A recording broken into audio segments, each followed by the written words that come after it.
नमस्ते, खोबऱ्याचे लाडू बनवते. त्याचं साहित्य दाखवते. हे 2 वाट्या खोबरं घेतलंय. ओलं खोबरं आहे, किसून घेतलेलं. आणि ते असं कसं तुम्ही म्हणा घ्या, असं ओलं खोबरं मी पंख्याखाली आहे ना सुकवून घेतलंय. ते थोडं म्हणजे थोडं 10-15 मिनटं मी सुकवलंय, कारण का लाडू राहिलेत ना तर खराब नाही होणार त्याच्यासाठी. ही साखर आहे अर्धी वाटी, हे दूध आहे अर्धी वाटी, 4 बदाम घेतले कापून एकदम बारीक, आणि ही वेलची जायफळ पावडर आहे. हे थोडंसं हाताला लावायला घी घेतलंय. आणि आहे ना लाडू बांधले ना की परत ते खोबऱ्यामध्ये आहे ना असे घोलून ठेवायचे आहे. त्याच्यासाठी हे थोडं वेगळं खोबरं घेतलंय. आता मी काय करते, गॅस पेटवते. गॅस पेटवलाय तर कढई पण ठेवली आहे. आता कढईमध्ये आहे ना हे खोबरं ओतते. त्याच्यामध्ये आहे ना हे दूध ओतायचं. आता दूध टाकून असं जरासं फिरवून घ्यायचं. गॅस फास्ट करायचा थोडा. आता याच्यामध्ये आहे ना साखर, बदाम, वेलची पावडर हे सगळं टाकायचं. आता दूध सगळं खोबऱ्यामध्ये मुरलं आहे. आता याच्यामध्ये आहे ना मी बदाम कापून तुकडे केले ते टाकते. वेलची जायफळ पावडर ती अशी अर्धा चमचा जास्त टाकायची. आणि आता त्याच्यामध्ये आहे ना ही साखर टाकायची.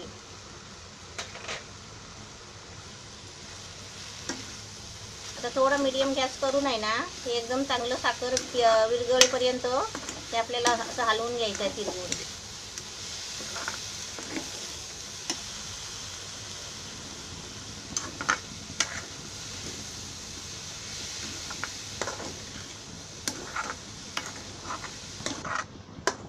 आपलं मस्त झालंय मोदका याचं लाडूचं सारण.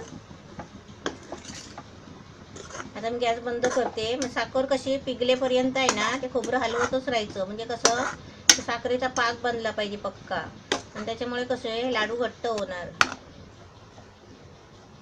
गॅस आता घालवलाय. आता हे थोडं आहे ना सारण थंड व्हायला, म्हणजे एकदमच गरम कसं हातामध्ये हात भाजेल ना, मग थोडं थंड करूनच लाडू वळायचे आहेत.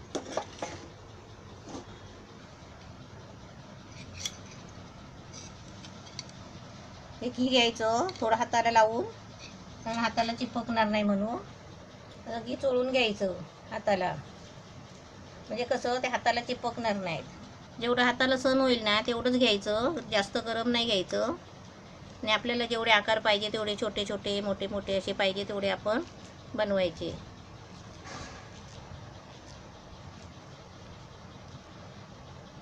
असे छोटे छोटे मस्त बांधायचे आणि असे खोबऱ्यामध्ये आहे ना असे घोळून घ्यायचे. आता तुम्ही हे खोबरं मी सुकवलं कशाला, सुकं का करायचं खोबरं, की ते लाडू टिकायला पाहिजे आपले म्हणून. सुकवलं नाही आणि असंच ओलंच्या ओलं घेतलं ना मग ते लाडू कसे टिकणार नाहीत जास्त दिवस. मस्त छान बनत आहेत.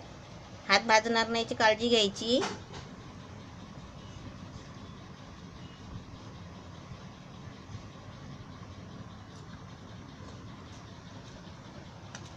आता असे सर्व मी करून घेते आणि तुम्हाला दाखवते.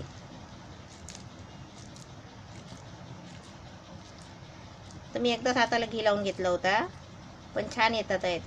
आणि ते सुकले ना मग चांगले कडक होतील, कारण ते एक साखरेचा पाक आहे ना तो सुकला ना मग लाडू चांगले कडक होतील.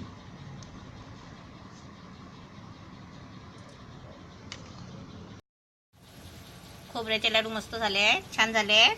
असे तुम्ही पण बनवा मस्तपैकी. मस्त छान झाले आहेत. आता मी तुम्हाला आहे ना तोडून दाखवते, म्हणजे अजून सुकलेत नाही आहे, ओले आहेत. हे बघा मस्त एकदम झाले आहेत, चक्काच झाले आहेत. असे तुम्ही पण बनवा मस्त.